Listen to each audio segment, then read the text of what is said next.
ለምን ሙዬ ምናምን ማትሉኝ መንገድ ላይ ምን ይጎልኛል? ቢያንስ በድንክዬነት አላለከፍም እንዴ? ድንክዬዋ ምናምን አይባልም እንዴ?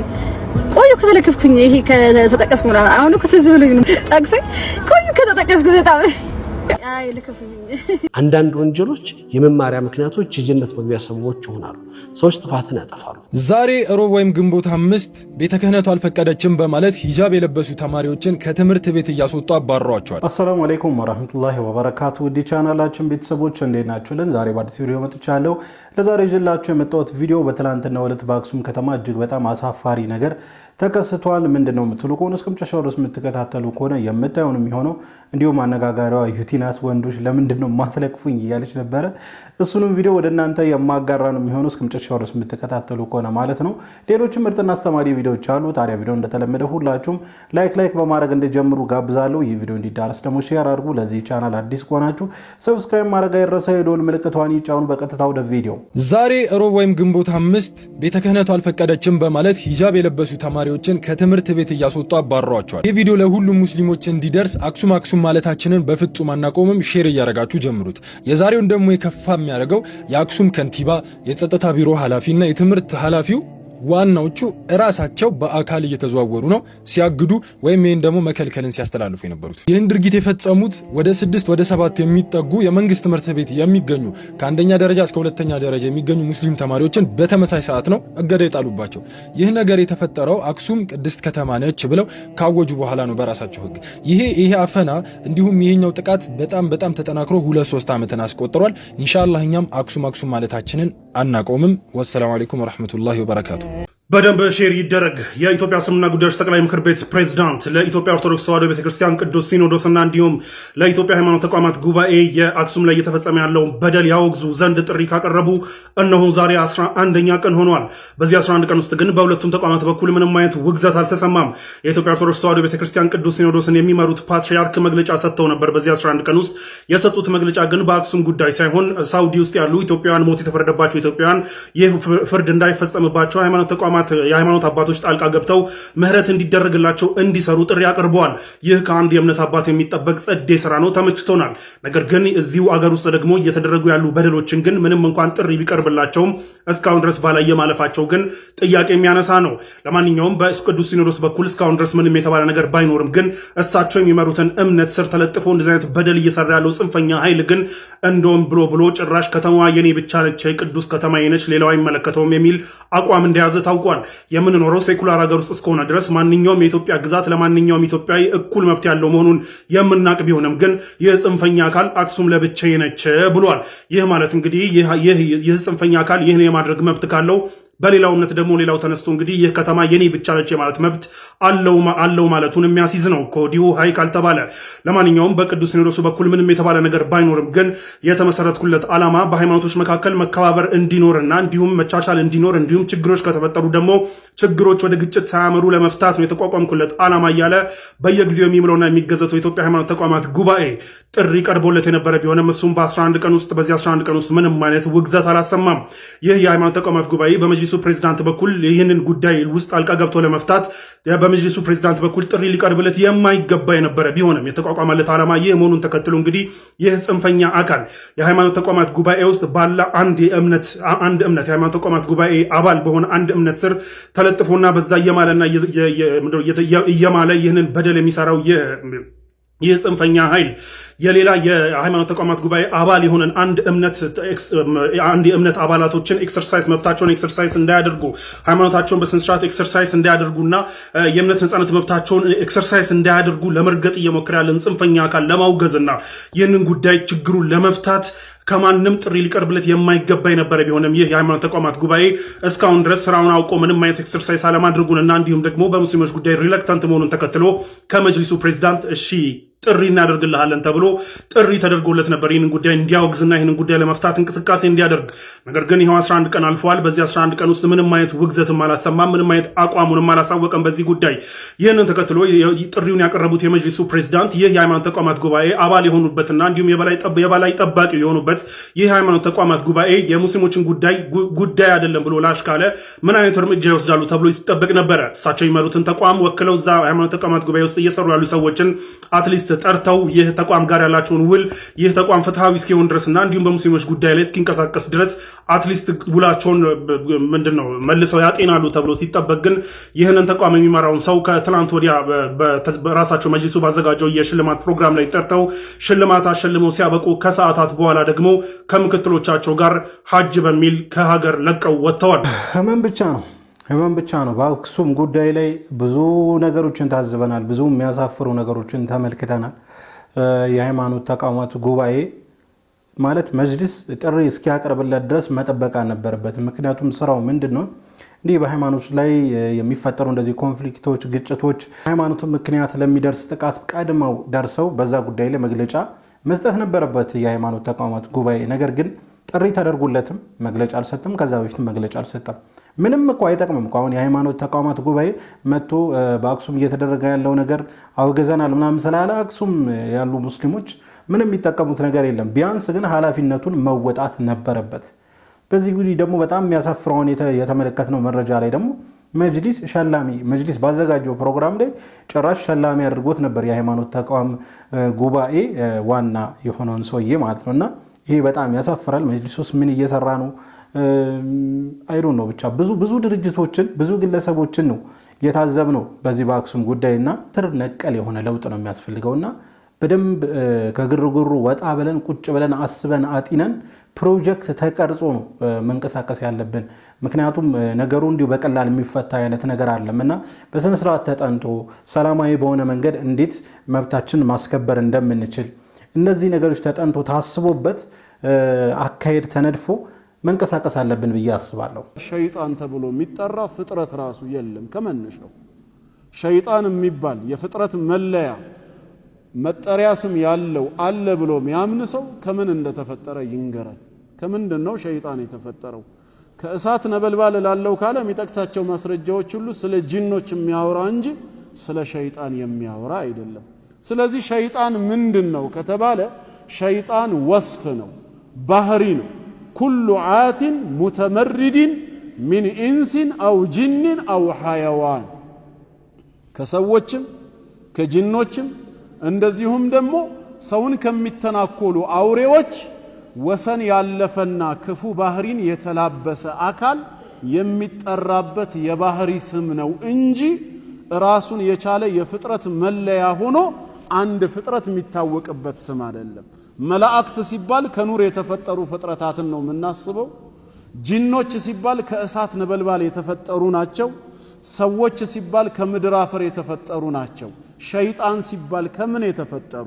ሸይጣን የሚለው ወስፍ ነው። ከነዚህ ሰዎች ከአፈር ከተፈጠሩት እንዲሁም ከጂኖች ከእሳት ነበልባል ከተፈጠሩት ውስጥ ክፉና አመፀኛው ተለይቶ የሚታወቅበት የባህሪ ስሙ ነው እንጂ ራሱን የቻለ ሸይጣን ተብሎ የሚጠራ ልክ እንደ ጂን እንደ መላእክት እንደ ሰው ሌላ ፍጥረት ሆኖ አይደለም። ተግባብተናል? የአደም ዘሮች በጠቅላላ በጋራ የወል መጠሪያቸው ማን ተብለው ይጠራሉ? ሰዎች ይባላሉ። ከእምነት አንጻር ግን እነዚህ ሰዎች ሙስሊምና ካፊር ተብለው ለሁለት ይጠራሉ። ካፊር ማለት ግን ሰው ያልሆነ ማለት አይደለም። ካፊሩም ሙስሊሙም ሰው ነው በፍጥረታዊ ማንነቱ።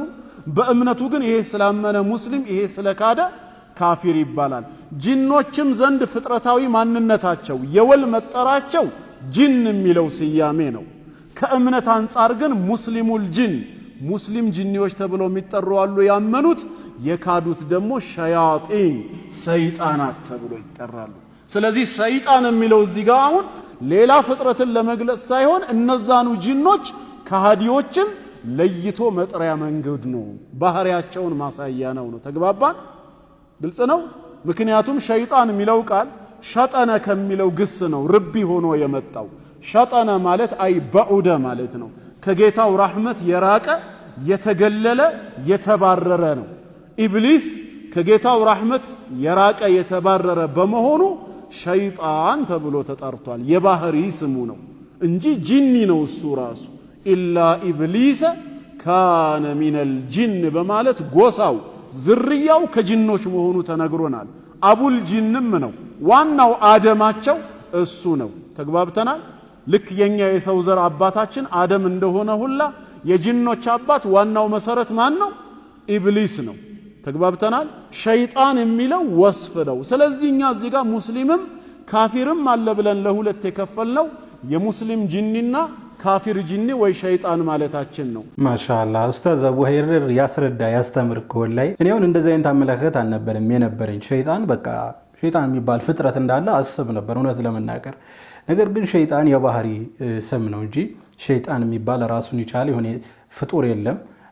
ሸይጣን ማለት እንግዲህ የባህሪው ስሙ ነው እንጂ መጀመሪያው መነሻው ጅን ነው። የጅኖች አባትም እንደሆነ ኡስታዝ አቡ ኸይር እየተናገረ ነበርና እየታው የሚያስረዳበት መንገድ እንዴት በቃ ለአእምሮ ቀለል አድርጎ ኡስታዝ አቡ ኸይር እንደሚያስተምር እንደሚያስረዳ በጣም ነው የሚገርምኝና አላህ ይጠብቅልን ነው ማለት ፈልገው ኡስታዝ አቡ ኸይር በተለይ ደግሞ በንጽጽሩ ዘርፍ ላይ በዚህ ሰዓት እንደ ኡስታዝ አቡ ኸይር የሚያስፈልገን ሰው አለ ብዬ አላስብም። በእርግጥ አሁን ላይ ኢትዮጵያ ላይ ኡስታዝ አቡ ኸይርን ሊገዳደር የሚችል ንጽጽር ላይ ሰው አለ ብዬ አላስብም።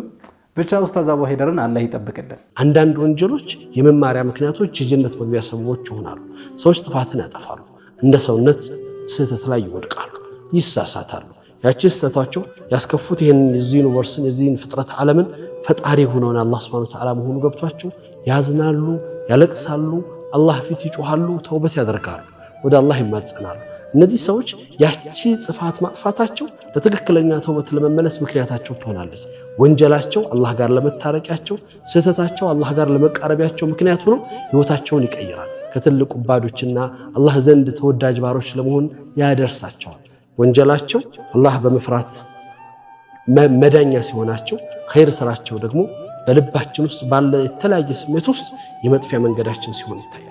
እንደ ሰዎች ነን፣ እንሳሳታለን። ብዙ ስህተቶችን ሰርተናል፣ አጥፍተናል። አሁንም ባጠፋነው ግን ማልቀስ፣ መደበቅ ወደ አላህ። ዛሬ አደጋውና ፈታኝ እንደ ማህበረሰብ የወደቅንበት ትልቅም አደጋ ሁሉም ጉዳዮቻችን ወደ ሶሻል ሚዲያና ወደ ማህበረሰብ እናወጣቸዋለን። እኛ ጋር ቀርተው እኛና በአላህ መካከል እንኳን ተደብቀው ምህረትን እንዳይሰጡን የተውበት እድል እንዳያጎናጽፉን አደባባይ ላይ ለቀናቸዋል። ከኛ አልፎ ሌሎች ላይ ደርሰዋል። መመለስ በማይችሉበት ሂደት ሰዎች እንዲሻረጉት ያን ወንጀል አድርገናል።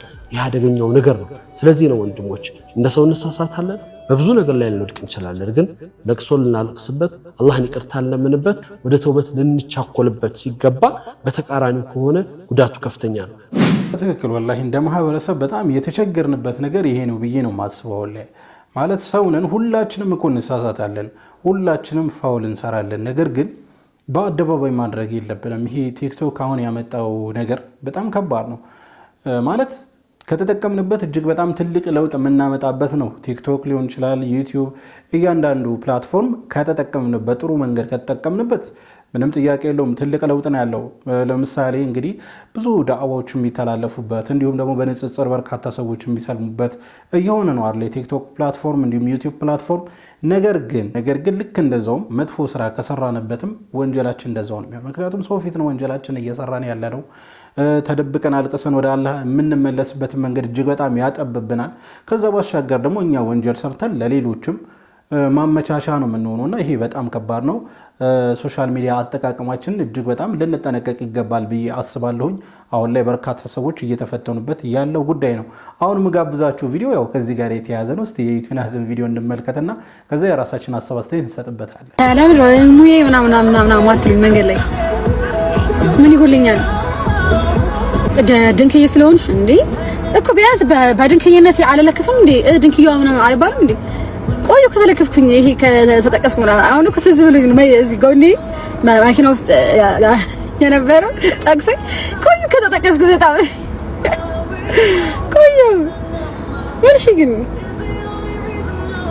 ያርጁኑ በጣም ነው አክብረንሽ ነው። አይ ልከፉኝ።